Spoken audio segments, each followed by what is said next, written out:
ਸਤਿ ਸ੍ਰੀ ਅਕਾਲ ਜੀ। ਪੰਜਾਬੀ ਰੇਡੀਓ ਤੇ Punjabi TV USA ਵੇਖ ਸੁਣ ਰਹੇ ਸਾਰੇ ਸਰੋਤਿਆਂ ਦਾ ਬਹੁਤ-ਬਹੁਤ ਸਵਾਗਤ ਹੈ program beyond the headlines with Mandeep Punia ਦੇ ਵਿੱਚ। ਇਸ ਪ੍ਰੋਗਰਾਮ ਦੇ ਵਿੱਚ ਸੀਨੀਅਰ ਪੱਤਰਕਾਰ ਮਨਦੀਪ ਪੂਨੀਆ ਹੁਣਾਂ ਦਾ ਸਾਥ ਹੁੰਦਾ ਹੈ ਤੇ ਵੱਖ-ਵੱਖ ਖਬਰਾਂ ਜਿਹੜੀਆਂ ਅੱਜ ਦੇਸ਼ ਦੇ ਵਿੱਚ ਸੁਰਖੀਆਂ ਬਣੀਆਂ ਰਹੀਆਂ ਉਹਨਾਂ ਤੇ ਚਾਨਣਾ ਪਾਈਦਾ ਹੈ। ਸੋ ਨਾਲ ਜੋੜਦੇ ਹਾਂ ਪੂਨੀਆ ਜੀ ਨੂੰ, ਫਿਰ ਰੁੱਖ ਖਬਰਾਂ ਦਾ ਕਰਾਂਗੇ। ਬਹੁਤ-ਬਹੁਤ ਸਵਾਗਤ ਹੈ ਪੂਨੀਆ ਜੀ ਪ੍ਰੋਗਰਾਮ 'ਚ। ਜੀ ਸ਼ੁਕਰੀਆ। ਸਤਿ ਸ੍ਰੀ ਅਕਾਲ ਗੁਰਪ੍ਰੀਤ। ਸਤਿ ਸ੍ਰੀ ਅਕਾਲ ਜੀ। ਸੋ ਸਭ ਤੋਂ ਪਹਿਲੀ ਖਬਰ ਤੇ ਜੇ ਆਪਾਂ ਚੱਲੀਏ ਪੂਨੀਆ ਜੀ, ਤਾਂ ਕਾਨਪੁਰ ਦੇ ਵਿੱਚ ਅੱਜ PM ਮੋਦੀ ਹੁਣੀ ਬੋਲੇ ਨੇ, ਕਹਿੰਦੇ ਦੁਸ਼ਮਣ ਕਿਤੇ ਵੀ ਹੋਵੇ ਖਤਮ ਕਰ ਦਿਆਂਗੇ। ਇਹ ਜਿਹੜਾ ਲਗਾਤਾਰ ਆਪਾਂ ਰੋਜ਼ ਡਿਸਕਸ ਕਰ ਰਹੇ ਹਾਂ, ਇਹਨਾਂ ਦਾ ਕਹਿਣ ਦਾ ਭਾਵ ਇਹ ਚੀਜ਼ਾਂ ਰੁਕ ਕਿਉਂ ਨਹੀਂ ਰਹੀਆਂ ਜੀ। ਆਪਰੇਸ਼ਨ ਸਿੰਦੂਰ ਕੀਤਾ ਹੈ, ਉਸ ਤੋਂ ਬਾਅਦ ਲਗਾਤਾਰ ਉਸ ਨੂੰ ਪ੍ਰਚਾਰਨ 'ਚ, ਪਾਕਿਸਤਾਨ ਨੂੰ ਨਿਸ਼ਾਨੇ ਤੇ ਲੈਣ 'ਚ ਕੋਈ ਬ੍ਰੇਕ ਕਿਉਂ ਨਹੀਂ ਲੱਗ ਰਹੀ। ਕਦੀ ਕੋਈ ਬਿਆਨ ਦੇ ਦਿੰਦੇ ਨੇ, ਕਦੀ ਕੋਈ ਬਿਆਨ ਦੇ ਦਿੰਦੇ ਨੇ, ਵਿੱਚੋਂ ਕੋਈ ਇਹਨਾਂ ਤੋਂ ਮੰਗੀ ਜਾਂਦਾ ਗੁਰੂ ਦਕਸ਼ਨਾ ਦੇ ਰੂਪ ਦੇ ਵਿੱਚ POK। ਤੇ ਇਹ ਗੱਲ ਤੁਰ ਕਿੱਧਰ ਨੂੰ ਪਈ ਜੀ? ਇਹ ਕਿਹੋ ਜਿਹੀ ਰੰਗਤ ਬਣਾਈ ਜਾ ਰਹੀ ਹੈ ਪੂਰੇ ਦੇਸ਼ 'ਚ? ਦੇਖੋ, ਜਿਹੜੇ ਇਸ ਮਹੀਨੇ ਦੇ ਸ਼ੁਰੂਆਤ 'ਚ ਆਪਰੇਸ਼ਨ ਸੰਦੂਰ ਸ਼ੁਰੂ ਹੋਇਆ 7 ਮਈ ਨੂੰ, ਜਿਹੜਾ ਉਸ 'ਚ ਹਾਂਜੀ ਲਗਾਤਾਰ ਇਹ ਗੱਲ ਨਿਕਲ ਕੇ ਆਈ। ਇੰਟਰਨੈਸ਼ਨਲ ਮੀਡੀਆ ਨੇ ਜਿਸ ਹਿਸਾਬ ਦੀ ਉਸ 'ਚ ਰਿਪੋਰਟਿੰਗ ਕੀਤੀ, ਉਹ ਤੋਂ ਇੱਕ ਗੱਲ ਇਹ ਨਿਕਲ ਕੇ ਆਈ ਕਿ ਜਿਹੜਾ ਨਰਿੰਦਰ ਮੋਦੀ ਹੋਰੀ ਹੈਗੇ ਆ, ਉਹ ਆਪਰੇਸ਼ਨ ਸੰਦੂਰ ਨੂੰ ਸਕਸੈਸਫੁਲੀ ਪਸਾਰ ਨਹੀਂ ਪਾਏ। ਇੱਕ ਤਾਂ ਇੰਟਰਨੈਸ਼ਨਲ ਮੀਡੀਆ 'ਚ ਬਹੁਤ ਸਾਰੀ ਰਿਪੋਰਟਿੰਗ ਹੋਈ, ਰਫੇਲ ਡਿੱਗਣ ਦੀ ਵੀ ਰਿਪੋਰਟਿੰਗ ਹੋਈ, ਤੇ ਉਸ ਹਿਸਾਬ ਨਾਲ ਜਿਹੜੇ ਨਾਗਰਿਕ ਸੀਗੇ ਉਹ ਵੀ ਇਹਨਾਂ ਦੀ ਉਮੀਦਾਂ ਮੁਤਾਬਕ ਸੜਕਾਂ 'ਤੇ ਨਹੀਂ ਉਤਰੇ ਕਿ ਜਸ਼ਨ ਮਨਾਉਣ ਵਾਸਤੇ। ਤੇ ਇਹਨਾਂ ਨੂੰ ਲੱਗਿਆ ਕਿ ਸ਼ਾਇਦ ਸਾਡੇ ਮਤਲਬ ਪ੍ਰਚਾਰ 'ਚ ਕੋਈ ਕਮੀ ਰਹਿ ਗਈ। ਇਸ ਕਰਕੇ ਹੀ ਨਰਿੰਦਰ ਮੋਦੀ ਲਗਾਤਾਰ ਅੱਡ-ਅੱਡ ਸਟੇਟਾਂ 'ਚ ਜਾ ਕੇ ਰੈਲੀਆਂ ਕਰ ਰਹੇ ਨੇ। ਜਿਵੇਂ ਆਪਾਂ ਆਪਣੇ ਬੁਲੇਟਿਨ 'ਚ ਰਾਜਸਥਾਨ ਦਾ ਜ਼ਿਕਰ ਕਰ ਚੁੱਕੇ ਹਾਂ, ਪੱਛਮ ਬੰਗਾਲ ਦਾ ਜ਼ਿਕਰ ਕਰ ਚੁੱਕੇ ਹਾਂ, ਬਿਹਾਰ ਦਾ ਜ਼ਿਕਰ ਕਰ ਚੁੱਕੇ ਹਾਂ, ਤੇ ਅੱਜ ਉੱਤਰ ਪ੍ਰਦੇਸ਼ ਦੇ ਵਿੱਚ ਉਹਨਾਂ ਨੇ ਰੈਲੀ ਆਯੋਜਿਤ ਕੀਤੀ। ਆਪ ਜੀ ਦੇਖੋ ਕਿ ਇਸ ਟਾਈਮ ਕੋਈ ਇਲੈਕਸ਼ਨ ਵੀ ਨਹੀਂ ਚੱਲ ਰਹੇ, ਕੁਝ ਹੋ ਵੀ ਨਹੀਂ ਰਿਹਾ, ਫਿਰ ਵੀ ਇਹ ਰੈਲੀਆਂ ਕਿਉਂ ਆਯੋਜਿਤ ਕਰ ਰਹੇ ਨੇ, ਕਿਉਂ ਰੈਲੀਆਂ 'ਚ ਜਾ ਕੇ ਆਪਰੇਸ਼ਨ ਸੰਦੂਰ ਬਾਰੇ ਬੋਲ ਰਹੇ ਨੇ? ਉਹੀ ਕਾਰਨ ਹੈ ਜੀ ਕਿ ਲਗਾਤਾਰ ਜਿਹੜੇ ਆਪਾਂ ਕਹਿ ਲਈਏ ਕਿ ਇਹਨਾਂ ਨੂੰ ਲੱਗ ਰਿਹਾ ਹੈਗਾ ਕਿ ਹੁਣ ਅਸੀਂ ਆਪਰੇਸ਼ਨ ਸੰਦੂਰ ਨੂੰ ਆਪਣੀ ਸਫਲਤਾ ਬਤਾ ਕੇ ਪ੍ਰਚਾਰੀਏ ਤੇ ਉਤੋਂ ਵੋਟਾਂ ਖਿੱਚੀਏ। ਅੱਜ ਕਾਨਪੁਰ ਦੇ ਵਿੱਚ ਉਹਨਾਂ ਨੇ 45 ਮਿੰਟ ਭਾਸ਼ਣ ਦਿੱਤਾ, ਜਿਹਦੇ ਵਿੱਚ ਉਹਨਾਂ ਨੇ ਕਿਹਾ ਕਿ ਮੈਂ ਬੇਟੀਆਂ ਦੇ ਸੰਦੂਰ ਵਾਸਤੇ ਲੜਿਆ ਤੇ ਸਾਡੀ ਸੈਨਾ ਨੇ ਪਰਾਕਰਮ ਦਿਖਾਇਆ।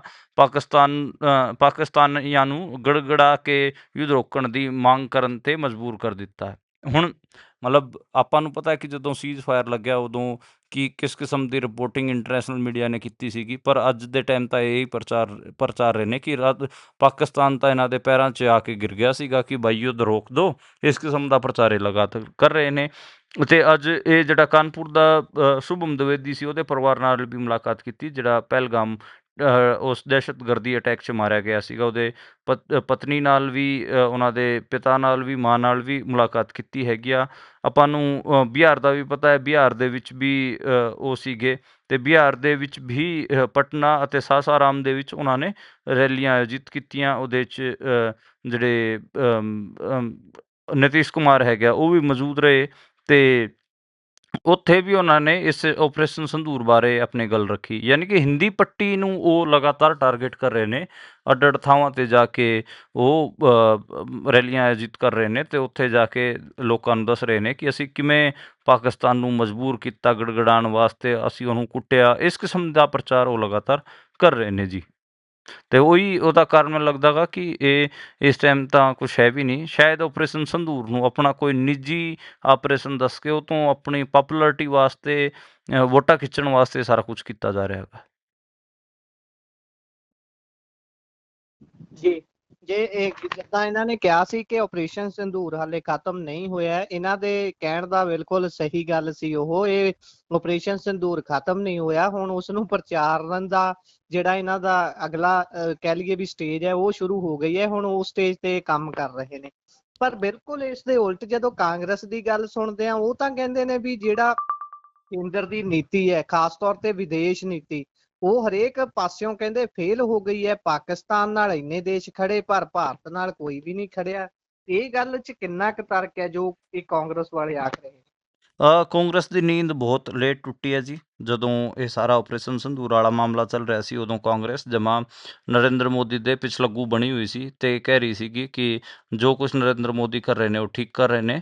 ਖੈਰ, ਜਦੋਂ ਸਾਡੇ ਵਰਗੇ ਪੱਤਰਕਾਰਾਂ ਨੇ ਲਗਾਤਾਰ ਸਵਾਲ ਪੁੱਛੇ, ਉਸ ਟਾਈਮ ਸੀਜ਼ ਫਾਇਰ ਤੋਂ ਬਾਅਦ ਹੀ ਜਿਹੜੇ ਸਵਾਲ ਪੁੱਛੇ, ਉਹਨਾਂ ਨੂੰ ਵੀ ਹੁਣ ਦੁਬਾਰੇ ਅੱਗੇ ਕਰ ਰਹੀ ਹੈ ਕਾਂਗਰਸ।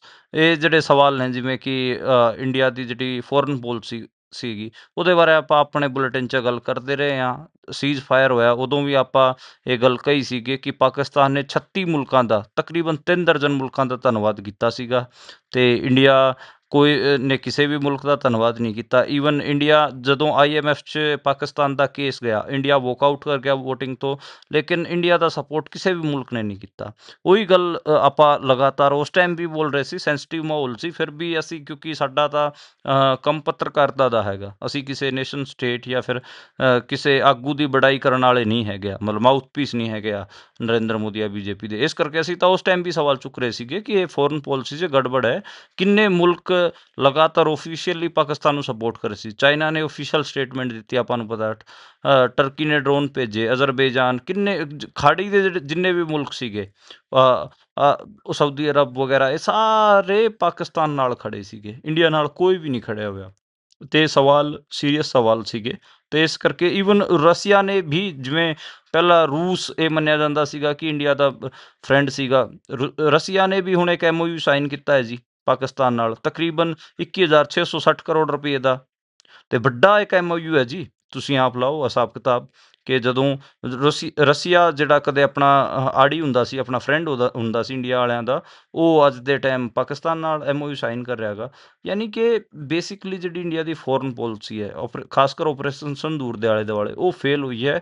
ਹਾਲਾਂਕਿ ਇਹਨਾਂ ਨੇ ਆਪਣੇ ਕਹਿ ਲਈਏ ਕਿ ਡੈਲੀਗੇਸ਼ਨ ਭੇਜਿਆ ਹੋਏ ਨੇ MPs ਦੇ, ਪਰ ਉਸ 'ਚ ਮਤਲਬ ਉਹਨਾਂ 'ਚ ਬਣ ਕੁਛ ਨਹੀਂ ਰਿਹਾ। ਉਹਨਾਂ ਡੈਲੀਗੇਸ਼ਨਾਂ ਦੇ ਵਿੱਚ ਵੀ ਉਹ ਡੈਲੀਗੇਸ਼ਨ ਜਾ ਕੇ ਜ਼ਿਆਦਾਤਰ ਤਾਂ ਉੱਥੇ ਜਿਹੜਾ ਡਾਇਸਪੋਰਾ ਉਹਨੂੰ ਹੀ ਸੰਬੋਧਿਤ ਕਰ ਰਹੇ ਨੇ। ਬਾਕੀ ਜਿਹੜੇ ਦੁਨੀਆ ਦੇ ਮੁਲਕ ਨੇ, ਉਹਨਾਂ ਕੋਲ ਇੰਨਾ ਵਿਹਲਾ ਟਾਈਮ ਥੋੜ੍ਹੀ ਨਾ ਕਿ ਉਹ ਇਹਨਾਂ ਦੀ ਗਾਥਾਵਾਂ ਸੁਣਨਗੇ। ਉਹਨਾਂ ਨੇ ਇੰਟਰਨੈਸ਼ਨਲ ਮੀਡੀਆ ਨੇ ਜੋ ਕੁਛ ਰਿਪੋਰਟ ਕੀਤਾ ਉਹ ਪੜ੍ਹਿਆ ਹੀ ਹੋਊਗਾ। ਤੇ ਇਹ ਲਗਾਤਾਰ ਹੈ ਤੇ ਮਤਲਬ ਇਹ ਕਿਸੇ ਵੀ ਮੁਲਕ ਨੂੰ ਇਹ ਨਹੀਂ ਮਨਵਾ ਪਾਏ ਕਿ ਪਾਕਿਸਤਾਨ ਇੱਕ ਆਤੰਕਵਾਦੀ ਮੁਲਕ ਹੈ।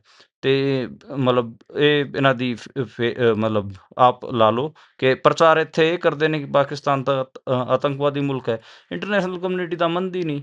ਤਾਂ ਇਹ ਮਤਲਬ ਆਪ ਲਾਓ ਤੁਸੀਂ ਕਿ ਇਹ ਜਿਹੜਾ ਇੱਥੇ ਆਪਣੀ ਹਿੰਦੀ ਆਡੀਅੰਸ ਜਿਹੜਾ ਦਾਅਵਾ ਕਰ ਰਹੇ ਨੇ ਤੇ ਬਾਹਰ ਲੋਕ ਉਹਨੂੰ ਕਿਵੇਂ ਪਰਸੀਵ ਕਰ ਰਹੇ ਨੇ, ਦੋਵਾਂ 'ਚ ਵੱਡਾ ਗੈਪ ਹੈਗਾ। ਤੇ ਚਲੋ ਅੱਜ ਕਾਂਗਰਸ ਬੋਲ ਰਹੀ ਹੈ, ਚੰਗੀ ਗੱਲ ਹੈ, ਪਰ ਕਾਂਗਰਸ ਨੂੰ ਉਸੇ ਟਾਈਮ ਬੋਲਣਾ ਚਾਹੀਦਾ ਸੀਗਾ, ਪਰ ਉਸ ਟਾਈਮ ਤਾਂ ਕਾਂਗਰਸ ਦੀ ਆਵਾਜ਼ ਨਿਕਲੀ ਨਹੀਂ। ਉੱਦਾਂ ਇੱਕ ਗੱਲ ਇਹ ਵੀ ਹੈ ਕਿ ਦੂਜੇ ਮੁਲਕਾਂ ਨੂੰ ਕੋਈ ਵੀ ਟੈਰਰਿਸਟ ਮੁਲਕ ਮੰਨਦਾ ਨਹੀਂ। ਠੀਕ ਹੈ, ਇੱਕ ਪ੍ਰਚਾਰ ਸੀਗਾ 9/11 ਤੋਂ ਬਾਅਦ, ਜਿਸ 'ਚ ਜਿਹੜੇ ਮੁਸਲਮਾਨ ਡੋਮੀਨੇਟਡ ਕੰਟਰੀਜ਼ ਨੇ ਉਹਨਾਂ ਨੂੰ ਟੈਰਰਿਸਟ ਬਤਾਇਆ ਗਿਆ, ਪਰ ਉਹਦੇ ਉਲਟ ਇੱਕ ਪੂਰਾ ਜਿਹੜਾ ਇਹ ਸੀਗਾ ਕਿ ਇਹ ਤਾਂ ਸਾਰੇ ਇਸਲਾਮੋਫੋਬਿਕ ਨੇ, ਇਹ ਧੱਕੇ ਨਾਲ ਟੈਰਰਿਜ਼ਮ ਦਾ ਟੈਗ ਇਹਨਾਂ ਕੰਟਰੀਜ਼ 'ਤੇ ਲਾ ਰਹੇ ਨੇ। ਉਹ ਵੀ ਫਿਰ ਅੱਗੇ ਗੱਲਾਂ ਚੱਲੀਆਂ ਤੇ ਅੱਜ ਦੇ ਟਾਈਮ ਤਾਂ ਕੋਈ ਵੀ ਮਤਲਬ ਉਸ ਲੀਹ 'ਤੇ ਖੜਾ ਨਹੀਂ ਹੈ। ਤੇ ਇਹ ਤਾਂ ਮਤਲਬ ਹੈ ਹੀ ਕਿ ਤੁਸੀਂ ਠੀਕ ਹੈ ਕਿ ਆਪਣੀ ਡੋਮੈਸਟਿਕ ਆਡੀਅੰਸ ਨੂੰ ਕੁਛ ਵੀ ਦੱਸੇ ਚੱਲੋ, ਪਰ ਜਿਹੜੀ ਜੀਓਪੋਲਿਟਿਕਸ ਦੀ ਸੱਚਾਈ ਕੁਛ ਹੋਰ ਹੈ ਜੀ। ਉਧਰ ਕਹਿੰਦੇ ਵੀ ਗਊ ਮਾਸ ਕਹਿ ਕੇ 3 ਨੌਜਵਾਨਾਂ ਦੀ ਕੁੱਟਮਾਰ ਹੁੰਦੀ ਹੈ, ਅਰਬਾਜ਼, ਕਾਦੀਲ ਤੇ ਅਕੀਲ। ਪਰ ਬਾਅਦ ਦੇ ਵਿੱਚ ਉਹ ਜਿਹੜਾ ਮਾਸ ਸੀ ਉਹ ਕਿਸੇ ਹੋਰ ਜਾਨਵਰ ਦਾ, ਜਾਂ ਕਹਿ ਲਈਏ ਵੀ ਭੈਂਸ, ਜਿਹਨੂੰ ਪੰਜਾਬੀ ਦੇ ਵਿੱਚ ਕਹਿ ਦਿੰਦੇ ਆ ਮੱਝ। ਮੱਝ, ਉਸ ਦਾ ਨਿਕਲਿਆ। ਤੇ ਇਹ ਮਾਮਲਾ ਕਿੱਥੇ ਦਾ ਹੈ, ਇਹ ਕੀ ਸਾਰਾ ਕੁਝ ਬਣਿਆ ਹੈ ਜੀ? ਕਿਉਂਕਿ ਇਹੋ ਜਿਹੇ ਵੀ ਬਹੁਤ ਤਰ੍ਹਾਂ ਦੇ ਹਨਾ, ਕਹਿ ਲਈਏ ਵੀ ਕੁੱਟਮਾਰ ਹੋਣੀ ਇਹ ਆਮ ਹੋ ਗਈ ਹੈ। ਰਾਜਸਥਾਨ ਚ ਆਪਾਂ ਦੇਖਿਆ ਸੀ ਕਿ ਉੱਥੇ ਜਲਾ ਦਿੱਤਾ ਗਿਆ ਸੀ ਕੁਝ ਨੌਜਵਾਨਾਂ ਨੂੰ ਪਿੱਛੇ ਜੇ। ਇਹ ਕੀ ਕੁਝ ਚੱਲ ਰਿਹਾ ਹੈ, ਇਸ ਘਟਨਾ ਦੇ ਬਾਰੇ ਜਾਣਨਾ। ਦੇਖੋ, ਇਹਨੂੰ ਇਸ ਪੂਰੇ ਵਰਤਾਰੇ ਨੂੰ ਮੋਬ ਲਿੰਚਿੰਗ ਕਹਿੰਦੇ ਹੈਗੇ ਆ, ਜਿਹਦੇ 'ਚ ਇਹ ਮੋਬ ਲਿੰਚਿੰਗਸ ਜ਼ਿਆਦਾਤਰ ਮੁਸਲਮਾਨਾਂ ਦੀਆਂ ਹੋ ਰਹੀਆਂ ਨੇ ਤੇ ਗਾਂ ਦੇ ਮਾਸ ਦੇ ਨਾਂ 'ਤੇ ਹੋ ਰਹੀਆਂ ਨੇ। ਜਿਵੇਂ ਤੁਸੀਂ ਰਾਜਸਥਾਨ ਦਾ ਐਗਜ਼ਾਮਪਲ ਦੇ ਰਹੇ ਹੋ, ਰਾਜਸਥਾਨ 'ਚ ਪਹਿਲੂ ਖਾਨ ਦਾ ਹੱਤਿਆਕਾਂਡ ਹੋਇਆ ਸੀਗਾ। ਉਹ ਆਪਣੇ ਡੋਮੈਸਟਿਕ ਯੂਜ਼ ਵਾਸਤੇ, ਯਾਨੀ ਆਪਣੇ ਬੇਸਿਕਲੀ ਪਹਿਲੂ ਖਾਨ ਇੱਕ ਕਿਸਾਨ ਸੀਗਾ ਜਿਹੜੇ ਗਾਵਾਂ ਖਰੀਦ ਕੇ ਲੈ ਕੇ ਜਾ ਰਿਹਾ ਸੀ ਦੁੱਧ ਵੇਚਣ ਵਾਸਤੇ। ਉਹ ਦੋਜੀ ਸੀਗਾ ਜੀ। ਤੇ ਉਹਨੂੰ ਹਿੰਦੂਤਵਾ ਵਾਲੇ ਜਿਹੜੇ ਲੋਕਾਂ ਨੇ, RSS ਨਾਲ ਜੁੜੇ ਹੋਏ ਲੋਕਾਂ ਨੇ ਉਹਨੂੰ ਮਾਰਤਾ ਸੀਗਾ। ਤੇ ਰਕਬਰ ਖਾਨ ਦਾ ਹੋਇਆ, ਹੁਣ ਇਹ ਉੱਤਰ ਪ੍ਰਦੇਸ਼ 'ਚ ਹੋਇਆ ਗਾ ਜੀ। ਹੋਰ ਵੀ ਕਈ ਅਖਲਾਕ ਦਾ ਹੋਇਆ ਉੱਤਰ ਪ੍ਰਦੇਸ਼ 'ਚ ਹੀ। ਤੇ ਇਹ ਜਿਹੜੇ 3 ਨੌਜਵਾਨ ਸੀ, ਇਹਨਾਂ ਦੀ ਖਬਰ ਇਸ ਕਰਕੇ ਮੈਂ ਅੱਜ ਕਰ ਰਿਹਾ ਗਾ ਕਿਉਂਕਿ 2-3 ਦਿਨ ਪਹਿਲਾਂ ਇਹਨਾਂ ਦੀ ਵੀਡੀਓਜ਼ ਇੰਡੀਅਨ ਸੋਸ਼ਲ ਮੀਡੀਆ ਤੇ ਬਹੁਤ ਜ਼ਿਆਦਾ ਦੇਖੀ ਗਈ। ਟਵਿੱਟਰ, ਫੇਸਬੁੱਕ, ਇੰਸਟਾਗ੍ਰਾਮ ਬਹੁਤ ਚੱਲੀ, ਜਿੱਥੇ ਇਹਨਾਂ ਤਿੰਨਾਂ ਅਰਬਾਜ਼ ਨੂੰ, ਕਦੀਲ ਨੂੰ, ਅਕੀਲ ਨੂੰ, ਤਿੰਨਾਂ ਨੂੰ ਇੱਕ ਹਿਸਾਬ ਨਾਲ ਆਪਾਂ ਕਹਿ ਲਈਏ ਕਿ ਬਹੁਤ ਬੁਰੀ ਤਰ੍ਹਾਂ ਨਾਲ ਕੁੱਟਿਆ ਹੋਇਆ ਸੀ। ਇਹਨਾਂ ਦੇ ਕੱਪੜੇ ਵੀ ਲਾਏ ਹੋਏ ਸੀਗੇ। ਇਹ ਬਹੁਤ ਪੂਰਾ ਜਿਹੜਾ ਸਰੀਰ ਸੀ ਇਹਨਾਂ ਦਾ ਖੂਨੋ ਖੂਨ ਹੋ ਰੱਖਿਆ ਸੀਗਾ, ਖੂਨ ਨਾਲ ਲਿਬੜਿਆ ਹੋਇਆ ਸੀਗਾ। ਤੇ ਇਹਨਾਂ ਨੂੰ ਜਿਹੜੀ ਹਿੰਦੂਤਵਾ ਦੀ ਭੀੜ ਸੀਗੀ, ਉਹਨੇ ਗੋਮਾਸ ਦੇ ਸ਼ੱਕ 'ਚ ਕੁੱਟਿਆ ਸੀਗਾ। ਬਾਅਦ 'ਚ ਜਦੋਂ ਲੈਬੋਰੇਟਰੀ 'ਚ ਟੈਸਟ ਕਰਾਇਆ ਗਿਆ ਤਾਂ ਉਹ ਜੀ ਮੱਝ ਦਾ ਨਿਕਲਿਆ, ਯਾਨੀ ਕਿ ਸਿਰਫ ਸ਼ੱਕ ਦੇ ਆਧਾਰ ਤੇ ਹੀ ਇਹਨਾਂ ਨੂੰ ਲਿੰਚ ਕਰ ਦਿੱਤਾ ਗਿਆ। ਹਰਿਆਣੇ ਦੇ ਵਿੱਚ ਵੀ ਇਸ ਕਿਸਮ ਦੀਆਂ ਖਬਰਾਂ ਆਈਆਂ ਨੇ, ਕਈ ਖਬਰਾਂ ਆ ਚੁੱਕੀਆਂ ਨੇ, ਇੱਦਾਂ ਦੀ ਖਬਰਾਂ ਉੱਤਰਾਖੰਡ 'ਚ ਵੀ, ਯਾਨੀ ਕਿ ਇੱਕ ਪੂਰਾ ਟ੍ਰੈਂਡ ਹੈ ਇਹਦੇ ਬਾਰੇ। ਜਦੋਂ ਇਹ ਆਪਰੇਸ਼ਨ ਸੰਧੂਰ ਚੱਲ ਰਿਹਾ ਸੀ, ਉਦੋਂ ਜਿਹੜਾ ਪ੍ਰੋਫੈਸਰ ਜਿਸ ਨੂੰ ਗ੍ਰਿਫਤਾਰ ਕੀਤਾ ਗਿਆ, ਉਹਨਾਂ ਨੇ ਮਹਿਮੂਦਾਬਾਦ, ਅਲੀ ਖਾਨ ਮਹਿਮੂਦਾਬਾਦ, ਉਹਨਾਂ ਨੇ ਵੀ ਆਪਣੀ ਉਸ ਪੋਸਟ 'ਤੇ ਲਿਖਿਆ ਹੋਇਆ ਸੀਗਾ ਕਿ ਠੀਕ ਹੈ ਕਿ ਤੁਸੀਂ ਟੋਕਨ ਰਿਪਰੈਜ਼ੈਂਟੇਸ਼ਨ ਦੇ ਤੌਰ 'ਤੇ ਸੋਫੀਆ ਕੁਰੈਸ਼ੀ ਨੂੰ ਅੱਗੇ ਕਰ ਰਹੇ ਹੋ, ਪਰ ਤੇ ਦਿਖਾਉਣ ਦੀ ਕੋਸ਼ਿਸ਼ ਕਰ ਰਹੇ, ਮਤਲਬ ਇਹ ਬਤਾ ਰਹੇ ਹੋ ਕਿ ਇੰਡੀਆ ਇੱਕ ਸੈਕੂਲਰ ਮੁਲਕ ਹੈ, ਪਰ ਇਹ ਸਿਰਫ ਇੱਥੋਂ ਤੱਕ ਸੀਮਿਤ ਨਾ ਰਹੇ।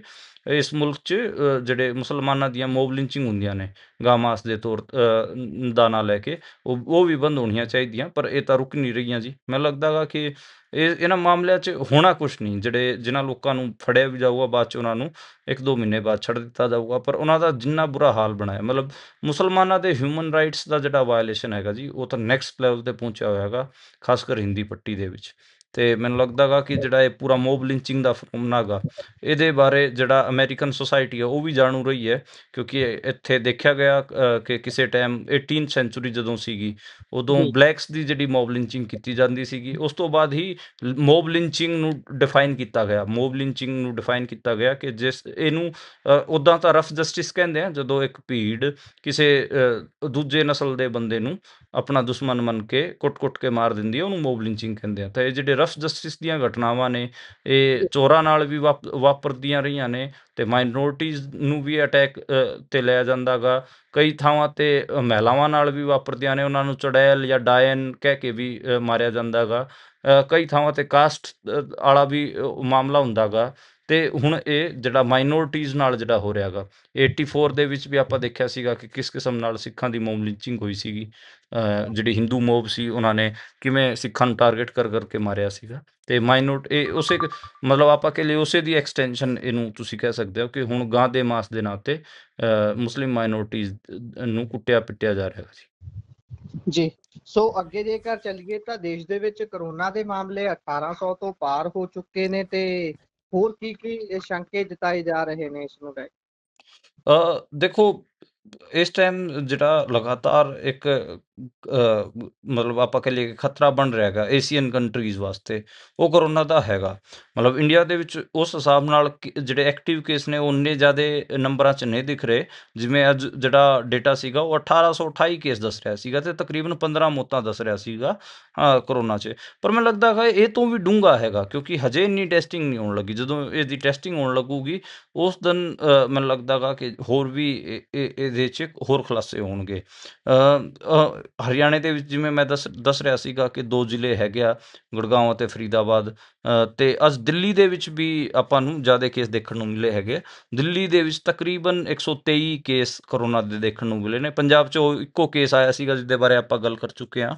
ਇਹਦੇ ਹੌਟਸਪੌਟ ਉਸ ਹਿਸਾਬ ਨਾਲ ਜੇ ਦੇਖੀਏ ਤਾਂ ਗੁਜਰਾਤ, ਮਹਾਰਾਸ਼ਟਰ, ਕਰਨਾਟਕਾ, ਕੇਰਲਾ, ਤਾਮਿਲਨਾਡੂ ਇਹ ਬਣੇ ਹੋਏ। ਇਹਨਾਂ ਆਪਾਂ ਕਹਿ ਲਈਏ ਕਿ ਇਹਨਾਂ ਪ੍ਰਦੇਸ਼ਾਂ 'ਚ, ਇਹਨਾਂ ਸੂਬਿਆਂ 'ਚ ਜ਼ਿਆਦਾ ਕਰੋਨਾ ਦੇ ਕੇਸ ਆ ਰਹੇ ਨੇ।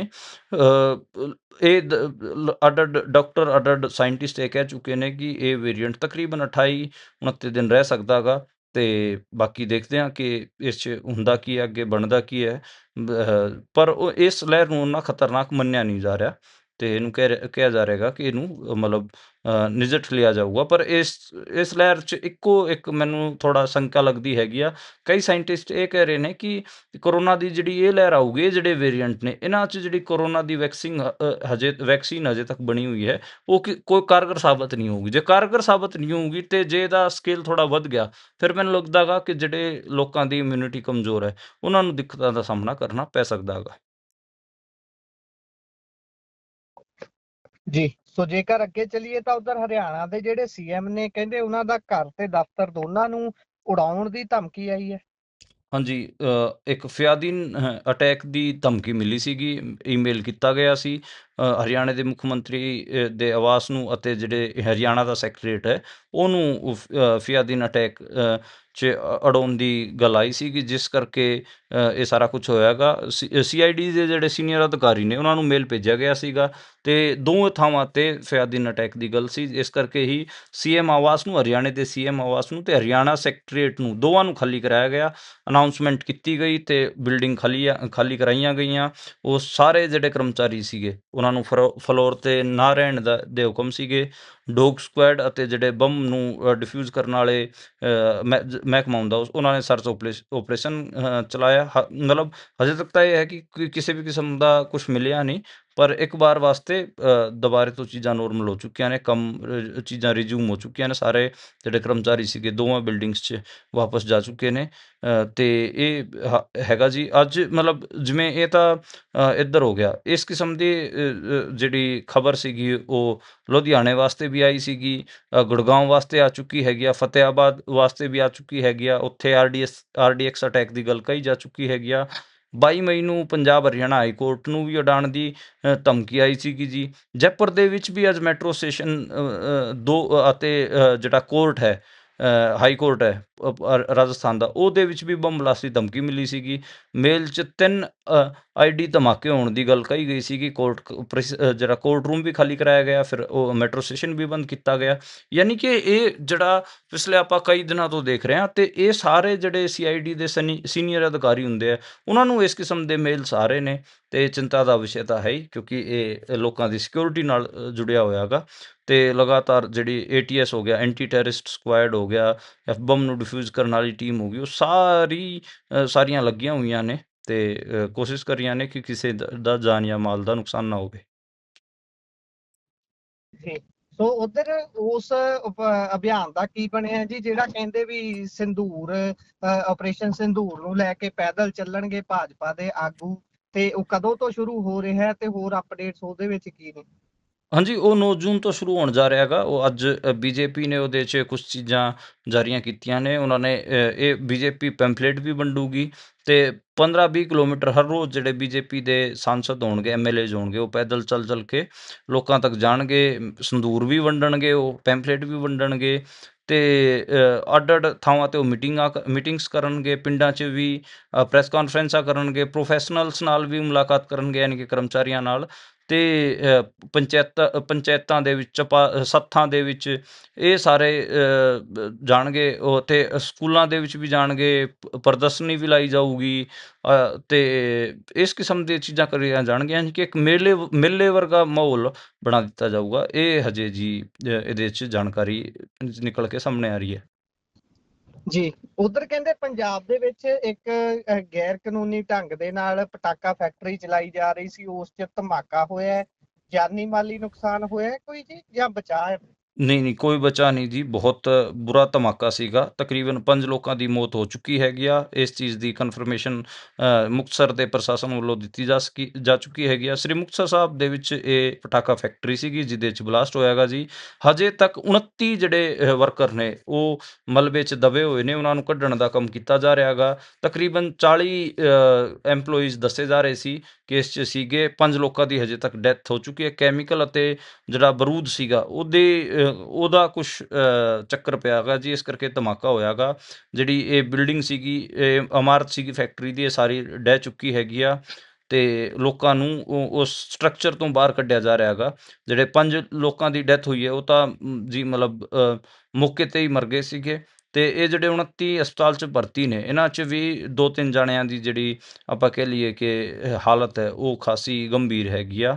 ਤੇ ਬਾਕੀ ਕੋਈ ਹੋਰ ਅਪਡੇਟਸ ਹੋਣਗੀਆਂ ਉਹ ਤੁਹਾਨੂੰ ਦੱਸਾਂਗਾ। ਪੂਰੇ ਜਿਹੜਾ ਇਲਾਕੇ ਦੇ ਲੋਕ ਹੈਗੇ ਆ ਉਹ ਡਰੇ ਹੋਏ ਨੇ ਮੁਕਤਸਰ ਦੇ ਵਿੱਚ। ਤੇ ਇਹ ਜਿਹੜਾ ਸਿੰਘਿਆ ਵਾਲਾ ਪਿੰਡ ਹੈ, ਇਹਦੇ ਨੇੜੇ ਤੇੜੇ ਜੀ ਇਹ ਫੈਕਟਰੀ ਦੱਸੀ ਜਾ ਰਹੀ ਹੈ। ਸਾਰੇ ਪਿੰਡ ਵਾਸੀ ਵੀ ਵਿਚਾਰੇ ਇਕੱਠੇ ਹੋਏ ਨੇ। ਤੇ ਇਸ ਪਟਾਕਾ ਫੈਕਟਰੀ ਨੂੰ ਚਲਾਉਣ ਵਾਸਤੇ ਨਾ ਕੋਈ ਅਨੁਮਤੀ ਸੀ, ਨਾ ਕੋਈ ਆਪਾਂ ਕਹਿ ਲਈਏ ਕਿ ਕੋਈ ਲਾਇਸੈਂਸ ਸੀਗਾ। ਤੇ ਮਤਲਬ ਬਹੁਤ ਬੁਰਾ ਹਾਲ ਹੈ ਜੀ। ਆਪਾਂ ਕਹਿ ਲਈਏ ਬਹੁਤ ਵੱਡਾ ਨੁਕਸਾਨ ਹੋਇਆਗਾ। ਉਧਰ ਮੁੱਖ ਮੰਤਰੀ ਸਾਹਿਬ ਨੂੰ ਕੀ ਹੋ ਗਿਆ ਜੀ ਪੰਜਾਬ ਦੇ? ਕਦੀ ਕਹਿੰਦੇ ਨੇ ਕਿ ਮੇਰੇ ਲਈ ਨਾਲ ਪਾਣੀ ਦੇ ਮੁੱਦੇ ਤੇ ਆ ਕੇ ਬਹਿਸ ਕਰ ਲੈਣ ਵਿਰੋਧੀ ਧਿਰਾਂ ਵਾਲੇ ਆਗੂ, ਫਿਰ ਜਦੋਂ ਮੂਹਰਿਓ ਜਿਨ੍ਹਾਂ ਨਾਲ ਬਹਿਸ ਕਰਨੀ ਚਾਹੀਦੀ ਆ ਉਹ ਬੋਲਦੇ ਨੇ, ਫਿਰ ਉਹਨਾਂ ਨੂੰ ਅੰਦਰ ਨਹੀਂ ਜਾਣ ਦਿੱਤਾ ਜਾਂਦਾ। ਪਰ ਆਏ ਦਿਨ ਕਿਸਾਨਾਂ ਦੇ ਦੁਆਲੇ ਜ਼ਰੂਰ ਹੋ ਜਾਂਦੇ ਨੇ ਮੁੱਖ ਮੰਤਰੀ ਸਾਹਿਬ, ਕਦੀ ਕਿਸੇ ਯੂਨੀਅਨ ਦੇ ਕਦੀ ਕਿਸੇ ਯੂਨੀਅਨ ਦੇ। ਬੀਤੇ ਦਿਨ ਹੀ ਕਹਿ ਰਹੇ ਸੀ ਕਿ ਧਰਨੇ ਨਹੀਂ ਲੱਗਣ ਦਿਆਂਗੇ, ਧਰਨੇ ਲਾ ਕੇ ਆਮ ਲੋਕਾਂ ਨੂੰ ਤੰਗ ਕਰਦੇ ਨੇ। ਫਿਰ ਉੱਥੇ ਬੀਬੀਐਮਬੀ ਦੇ ਮੁੱਦੇ ਤੇ ਜਾ ਕੇ ਧਰਨਾ ਵੀ ਲਾਈ ਰੱਖਿਆ। ਧਰਨਿਆਂ ਚੋਂ ਨਿਕਲੀ ਪਾਰਟੀ ਧਰਨਿਆਂ ਤੋਂ ਹੀ ਡਰਨ ਲੱਗ ਗਈ। ਤੇ ਹੁਣ ਅੱਜ ਜਿਹੜੀ ਨਵੀਂ ਗੱਲ ਕਹਿਤੀ ਹੈ ਮੁੱਖ ਮੰਤਰੀ ਸਾਹਿਬ ਨੇ, ਵੀ ਕਹਿੰਦੇ ਇਹ ਜਿਹੜੇ ਯੂਨੀਅਨ ਵਾਲੇ ਕਿਸਾਨ ਨੇ ਸਾਡੇ ਨਾਲ ਆ ਕੇ ਬਹਿਸ ਕਰ ਲੈਣ, ਮੇਰੇ ਨਾਲ ਬਹਿਸ ਕਰ ਲੈਣ ਪਾਣੀ ਦੇ ਮੁੱਦੇ ਤੇ। ਕਹਿੰਦੇ ਕਿਸੇ ਕਿਸਾਨ ਯੂਨੀਅਨ ਨੇ, ਕਿਸੇ ਕਿਸਾਨ ਲੀਡਰ ਨੇ ਮੂੰਹ ਨਹੀਂ ਖੋਲਿਆ। ਕਹਿੰਦੇ ਕਿੰਨੇ ਕੁ ਸੱਚ ਹੈ ਇਹ ਗੱਲ, ਤੇ ਕੀ ਇਹ ਲਾਈਵ ਬਹਿਸ ਸੰਭਵ ਹੈ? ਮੈਨੂੰ ਲੱਗਦਾ ਗਾ ਕਿ ਜਿਹੜੇ ਭਗਵੰਤ ਮਾਨ ਸਾਹਿਬ ਹੈਗੇ ਆ ਉਹ ਗੱਲਾਂ ਦੇ ਸ਼ੇਰ ਨੇ। ਗੱਲਾਂ ਉਹਨਾਂ ਤੋਂ ਕਿੰਨੀਆਂ ਹੀ ਕਰਾ ਲਓ। ਉਹ ਮਤਲਬ ਉਹ ਬਠਿੰਡਾ ਪਹੁੰਚੇ ਸੀਗੇ, ਉੱਥੇ ਉਹਨਾਂ ਨੇ ਕਿਸਾਨ ਆਗੂਆਂ ਨੂੰ ਲਲਕਾਰਿਆ। ਕਿਸਾਨਾਂ ਨੂੰ ਇੱਕ ਹਿਸਾਬ ਨਾਲ ਇਹ ਕਿਹਾ ਕਿ ਇਹਨਾਂ ਨੇ ਤਾਂ ਪੈਸੇ ਲੋਕਾਂ ਤੋਂ ਚੰਦਾ ਇਕੱਠਾ ਕਰਕੇ ਪ੍ਰਾਪਰਟੀਆਂ ਬਣਾ ਲੀਆਂ, ਤੇ ਯੂਨੀਅਨਾਂ 'ਤੇ ਬੇਤੁਕੇ ਆਪਾਂ ਕਹਿ ਲਈਏ ਕਿ ਇਲਜ਼ਾਮ ਲਾਏ ਹੈਗੇ ਆ। ਤੇ ਉਹਨਾਂ ਨੇ ਚੈਲੰਜ ਕੀਤਾ ਕਿ ਆ ਜਾਓ ਮੇਰੇ ਨਾਲ ਲਾਈਵ ਬਹਿਸ ਕਰ ਲਓ। ਕਿਸਾਨਾਂ ਨੇ ਸਵੀਕਾਰ ਕੀਤਾ ਕਿ ਹਾਂ ਆ ਜਾਓ, ਕਿੱਥੇ ਕਰਨੀ ਹੈਗੀ ਆ। ਮੈਨੂੰ ਲੱਗਦਾ ਗਾ ਕਿ ਇੱਕ ਤਾਂ ਭਗਵੰਤ ਮਾਨ ਨੂੰ ਜਿਹੜਾ ਸਿਆਸੀ ਇਤਿਹਾਸ ਹੈ ਪੰਜਾਬ ਦਾ, ਉਸ ਬਾਰੇ ਕੋਈ ਜਾਣਕਾਰੀ ਨਹੀਂ। ਇਹਨਾਂ ਨੂੰ ਸ਼ਾਇਦ ਇਹ ਨਹੀਂ ਪਤਾ ਕਿ ਜਿਹੜਾ SYL ਨਹਿਰ ਕੱਢੀ ਗਈ ਸੀ, ਉਹਨੂੰ ਵਾਹਿਆ ਕਿਸਾਨਾਂ ਨੇ ਹੀ ਸੀਗਾ। ਉਹਦੇ 'ਤੇ ਸਭ ਤੋਂ ਜ਼ਿਆਦਾ ਆਪਾਂ ਕਹਿ ਲਈਏ ਕੈਪਟਨ ਦੀ ਸਰਕਾਰ ਸੀ ਉਦੋਂ, ਕਿਸਾਨਾਂ ਨੇ ਉਸ ਜ਼ਮੀਨ ਨੂੰ ਵਾਹ ਲਿਆ ਸੀਗਾ। ਜਿਹੜੀ ਜ਼ਮੀਨ 'ਤੇ ਉਹਨਾਂ ਨੇ ਸਟਰਕਚਰ ਉਸਾਰੇ ਸੀਗੇ। ਇਸ ਕਿਸਮ ਦੀਆਂ ਖਬਰਾਂ ਦਾ ਇਹਨਾਂ ਨੂੰ ਸ਼ਾਇਦ ਪਤਾ ਨਹੀਂ ਹੈ। ਜੇ ਪਤਾ ਹੁੰਦਾ ਤਾਂ ਫਿਰ ਇਹ ਇਸ ਕਿਸਮ ਦੀਆਂ ਹਲਕੀਆਂ ਗੱਲਾਂ ਨਾ ਕਰਦੇ। ਇਹਨਾਂ ਨੂੰ ਸ਼ਾਇਦ ਇਹ ਵੀ ਨਹੀਂ ਪਤਾ ਹੋਊਗਾ ਕਿ ਪਿਛਲੀ ਸਦੀ 20ਵੀਂ ਸਦੀ 'ਚ ਜਿੰਨੇ ਪਾਣੀ ਦੇ ਮੋਰਚੇ ਲੱਗੇ ਨੇ ਉਹ ਕਿਸਾਨਾਂ ਨੇ ਅਤੇ ਅਕਾਲੀਆਂ ਨੇ ਲਾਏ ਨੇ। ਇਸ ਨੂੰ ਮੇਨ ਇਸ਼ੂ ਵੀ ਉਹਨਾਂ ਨੇ ਬਣਾਇਆ ਸੀਗਾ। ਉਦੋਂ ਤਾਂ ਸ਼ਾਇਦ ਇਹ ਜੰਮੇ ਵੀ ਨਹੀਂ ਹੋਣੇ। 90s ਦੇ ਦੌਰ ਦੇ ਵਿੱਚ ਜਦੋਂ ਇਹ ਕਾਮੇਡੀ ਵਗੈਰਾ ਕਰਦੇ ਸੀਗੇ, ਜਾਂ ਫਿਰ ਪਿਛਲੇ 10-20 ਸਾਲਾਂ ਦਾ ਜੇ ਇਹਨਾਂ ਦਾ ਇਤਿਹਾਸ ਵੀ ਦੇਖ ਲਈਏ, ਉਦੋਂ ਵੀ ਸ਼ਾਇਦ ਇਹਨਾਂ ਨੂੰ ਪਤਾ ਨਹੀਂ ਹੋਊਗਾ ਕਿ ਪਾਣੀ ਵਾਸਤੇ ਕਿੰਨੇ ਜਿਹੜੇ ਲੋਕ ਲੜੇ ਨੇ ਪੰਜਾਬ ਦੇ। ਖੈਰ ਹੁਣ ਇਹ ਪਾਣੀ ਦੇ ਰਾਖੇ ਬਣ ਗਏ ਨੇ। ਮਤਲਬ ਕਹਾਵਤ ਕਈ ਕਿਸਮ ਦੀਆਂ ਨੇ, ਮੈਂ ਬਸ ਆਪਣੇ ਆਪ ਨੂੰ ਰੋਕ ਰਿਹਾ ਗਾ। ਨਵਾਂ ਆਪਾਂ ਕਹਿ ਲਈਏ ਕਿ ਬਣਿਆ ਗਾ ਮੌਲਵੀ, ਅਤੇ ਜ਼ਿਆਦਾ ਅੱਲਾ ਅੱਲਾ ਪੁਕਾਰ ਰਿਹਾ ਗਾ। ਇਹਨੂੰ ਉਸ ਪੂਰੇ ਸੈਂਟੀਮੈਂਟ ਦੀ ਜਾਂ ਫਿਰ ਪੂਰੇ ਉਸ ਚੀਜ਼ ਦੀ ਕੰਟੀਨਿਊਟੀ ਦਾ ਪਤਾ ਹੀ ਨਹੀਂ ਹੈ। ਜੇ ਇਹਨੂੰ ਪਤਾ ਹੁੰਦਾ ਕਿ ਇਸ ਤੋਂ ਪਹਿਲਾਂ ਵੀ ਲੋਕਾਂ ਨੇ ਉਸ ਇਸ਼ੂ ਵਾਸਤੇ ਕੰਮ ਕੀਤਾ ਹੈ, ਉਸ ਰੱਬ ਦੇ ਅੱਗੇ ਹੱਥ ਜੋੜ ਕੇ ਪ੍ਰਾਰਥਨਾਵਾਂ ਕੀਤੀਆਂ ਨੇ, ਅਤੇ ਫਿਰ ਮੈਨੂੰ ਲੱਗਦਾ ਗਾ ਇਹ ਜ਼ਿਆਦਾ ਬੋਲਦਾ ਨਹੀਂ। ਪਰ ਖੈਰ ਇਹ ਅਨਪੜ੍ਹ ਕਿਸਮ ਦਾ ਬੰਦਾ ਪੰਜਾਬ ਨੇ ਚੁਣ ਲਿਆ ਗਾ, ਅਤੇ ਫਿਰ ਇਸੇ ਕਿਸਮ ਦੀ ਗੱਲ ਕਰੂਗਾ। ਨਾ ਇਹਨੂੰ ਸਿਆਸੀ ਇਤਿਹਾਸ ਪਤਾ ਹੈ, ਨਾ ਲੋਕਾਂ ਨੇ ਜਿਹੜੇ ਸੰਘਰਸ਼ ਲੜੇ ਨੇ, ਪੰਜਾਬ ਦੇ ਲੋਕਾਂ ਨੇ ਜਿਹੜੀਆਂ ਲੜਾਈਆਂ ਲੜੀਆਂ, ਉਹਨਾਂ ਬਾਰੇ ਕੁਝ ਪਤਾ ਹੈਗਾ ਜੀ। ਸੋ ਅਗਲੇ ਜੇਕਰ ਮੈਂ ਖਬਰ ਦੀ ਗੱਲ ਕਰਾਂ ਤਾਂ ਬਲੈਕਆਊਟ ਦੀ ਤਰੀਕ ਲਗਾਤਾਰ ਅੱਗੇ ਪੈਂਦੀ ਰਹੀ। ਪਹਿਲਾਂ ਕਹਿੰਦੇ ਵੀ ਇਸ ਦਿਨ ਨੂੰ ਹੋਣਾ, ਉਸ ਦਿਨ ਕਹਿੰਦੇ ਵੀ ਕੋਈ ਟ੍ਰੇਨਿੰਗ ਚੱਲ ਰਹੀਆਂ ਨੇ। ਉਸ ਤੋਂ ਬਾਅਦ ਹੁਣ ਦੁਬਾਰਾ ਤੋਂ ਕੋਈ ਆਦੇਸ਼ ਆਏ ਨੇ ਜੀ ਪੰਜਾਬ, ਹਰਿਆਣਾ ਤੇ ਚੰਡੀਗੜ੍ਹ ਦੇ ਲਈ। ਕਦੋਂ ਬਲੈਕਆਊਟ ਜਾਂ ਮੌਕ ਡਰਿਲ ਇੱਕ ਵਾਰ ਮੁੜ ਤੋਂ ਕਰਨਗੇ? ਹਾਂਜੀ, ਫਰੈਸ਼ ਆਰਡਰ ਆ ਗਿਆ ਜੀ। ਹਰਿਆਣਾ, ਪੰਜਾਬ ਅਤੇ ਚੰਡੀਗੜ੍ਹ ਕੱਲ੍ਹ 31 ਮਈ ਨੂੰ ਮੌਕ ਡਰਿਲ ਕਰਨਗੇ। ਅਤੇ ਇਹ ਮੌਕ ਡਰਿਲ ਬੇਸਿਕਲੀ ਇਸ ਨੂੰ ਓਪਰੇਸ਼ਨ ਸ਼ਿਲਡ ਦਾ ਨਾਂ ਦਿੱਤਾ ਗਿਆ। ਸ਼ਿਲਡ ਹੁੰਦਾ ਕਿ ਮਤਲਬ ਆਪਣੇ ਆਪ ਨੂੰ ਸੁਰੱਖਿਅਤ ਕਰਨਾ, ਅਤੇ ਇਹ ਮੌਕ ਡਰਿਲ ਹੈਗੀ ਆ ਜੀ ਆਪਣੇ ਆਪ ਨੂੰ ਬਚਾਓ ਕਰਵਾਉਣ ਦੇ ਨਾਂ 'ਤੇ। ਬਲੈਕਆਊਟ ਵੀ ਹੋਊਗਾ ਇਹਦੇ 'ਚ, ਅਤੇ ਥਾਵਾਂ ਨੂੰ ਖਾਲੀ ਕਰਾਉਣ ਵਾਸਤੇ ਵੀ ਟ੍ਰੇਨਿੰਗ ਦਿੱਤੀ ਜਾਊਗੀ। ਬਚਣ ਵਾਸਤੇ, ਲੁਕਣ ਵਾਸਤੇ ਚੀਜ਼ਾਂ ਸਮਝਾਈਆਂ ਜਾਣਗੀਆਂ। ਇਹ ਹੋਊਗਾ ਜੀ। ਅਤੇ ਇੱਕ ਹਿਸਾਬ ਨਾਲ ਇਹ ਯੁੱਧ ਅਭਿਆਸ ਹੈ। ਠੀਕ ਹੈ, ਮਤਲਬ ਜੇ ਤੁਸੀਂ ਤੁਹਾਡੇ ਕੰਟਰੀ 'ਚ ਵਾਰ ਨਾ ਚੱਲ ਰਿਹਾ ਹੋਵੇ, ਲੇਕਿਨ ਲੋਕਾਂ 'ਚ ਵਾਰ ਦਾ ਸੈਂਟੀਮੈਂਟ ਹੋਵੇ, ਉਹਨਾਂ ਨੂੰ ਮੌਕ ਡਰਿਲ ਕਰਾ ਕੇ ਉਹਨਾਂ ਦੇ ਸੈਂਟੀਮੈਂਟਸ ਦੇ ਸਵਾਦ ਤੁਸੀਂ ਲੈ ਸਕਦੇ ਹੋ। ਇੱਕ ਤਾਂ ਇਹ ਹੈ, ਮੈਨੂੰ ਤਾਂ ਇਹ ਲੱਗਦਾ ਗਾ ਕਿ ਹੁਕਮਰਾਨ ਜਿਹੜੇ ਉਹਨਾਂ ਲੋਕਾਂ ਦੇ ਸਵਾਦ ਲੈ ਰਿਹਾ ਗਾ ਜਿਹੜੇ ਲੋਕ ਵੋਰ ਯੁੱਧ ਹੋਣਾ ਚਾਹੀਦਾ ਇਸ ਕਿਸਮ ਦੀ ਲਾਏ ਬੈਠੇ ਸੀਗੇ। ਸ਼ਾਇਦ ਮੌਕ ਡਰਿਲ ਕਰਕੇ ਉਹਨਾਂ ਨੂੰ ਉਸ ਕਿਸਮ ਉਹਨਾਂ ਨੂੰ ਇੱਕ ਕਹਿ ਲਓ ਕਿ ਉਹਨਾਂ ਦੇ ਮਨ ਨੂੰ ਮਾੜੀ ਮੋਟੀ ਸ਼ਾਂਤੀ ਮਿਲ ਜੂਗੀ ਅਤੇ ਉਹਨਾਂ ਦੇ ਸੈਂਟੀਮੈਂਟਸ ਦਾ ਫਾਇਦਾ ਇਹ ਹੁਕਮਰਾਨ ਚੱਕ ਲਊਗਾ। ਜੀ, ਉਧਰ ਸੁਖਦੇਵ ਸਿੰਘ ਢੀਂਡਸਾ ਹੋਣਾ ਦਾ ਅੱਜ ਅੰਤਿਮ ਸੰਸਕਾਰ ਕਰ ਦਿੱਤਾ ਗਿਆ ਹੈ ਜੀ, ਕੀ ਕਹੋਗੇ? ਹਾਂਜੀ, ਅੱਜ ਸਾਬਕਾ ਕੈਬਨਿਟ ਮਿਨਿਸਟਰ ਅਤੇ ਸ਼੍ਰੋਮਣੀ ਅਕਾਲੀ ਦਲ ਦੇ ਨੇਤਾ ਆਗੂ ਸੁਖਦੇਵ ਸਿੰਘ ਢੀਂਡਸਾ ਹੋਣਾ ਦਾ ਅੱਜ ਸੰਗਰੂਰ ਦੇ ਵਿੱਚ ਉਹਨਾਂ ਦਾ ਜਿਹੜਾ ਪੈਤਰਕ ਪਿੰਡ ਸੀਗਾ ਉਭਾਵਾਲ, ਉਸ ਦੇ ਵਿੱਚ ਅੰਤਿਮ ਸੰਸਕਾਰ ਕੀਤਾ ਗਿਆ ਹੈਗਾ। ਉਹਨਾਂ ਦਾ ਪਾਰਥਿਵ ਸਰੀਰ ਚੰਡੀਗੜ੍ਹ ਸੀਗਾ ਜੀ, ਉੱਥੇ ਦਰਸ਼ਨ ਵਾਸਤੇ ਰੱਖਿਆ ਗਿਆ ਸੀਗਾ। ਫਿਰ ਅੱਜ ਰਾਜਪੁਰਾ, ਪਟਿਆਲਾ, ਭਵਾਨੀਗੜ੍ਹ ਹੁੰਦਿਆਂ ਉਹਨਾਂ ਦੇ ਪਿੰਡ ਪਹੁੰਚਿਆ ਅਤੇ 3 ਵਜੇ ਜੀ ਉਹਨਾਂ ਦਾ ਅੰਤਿਮ ਸੰਸਕਾਰ ਕੀਤਾ ਗਿਆ ਹੈਗਾ। ਅਤੇ ਇਸ 'ਚ ਸਾਰੇ ਜਿਹੜੇ ਪੰਜਾਬ ਦੇ ਵੱਡੇ ਵੱਡੇ ਆਗੂ ਦੇਖੇ ਗਏ ਅਤੇ ਤਕਰੀਬਨ 90 ਸਾਲ ਦੀ ਉਮਰ ਸੀਗੀ ਜੀ ਉਹਨਾਂ ਦੇ। ਹੈਲਥ ਕੰਡੀਸ਼ਨਸ ਲਗਾਤਾਰ ਗਿਰ ਰਹੀਆਂ ਸੀ ਅਤੇ ਉਹ ਫਿਰ ਪੂਰੇ ਹੋ ਗਏ ਸੀਗੇ ਸੁਖਦੇਵ ਸਿੰਘ ਢੀਂਡਸਾ ਸਾਹਿਬ।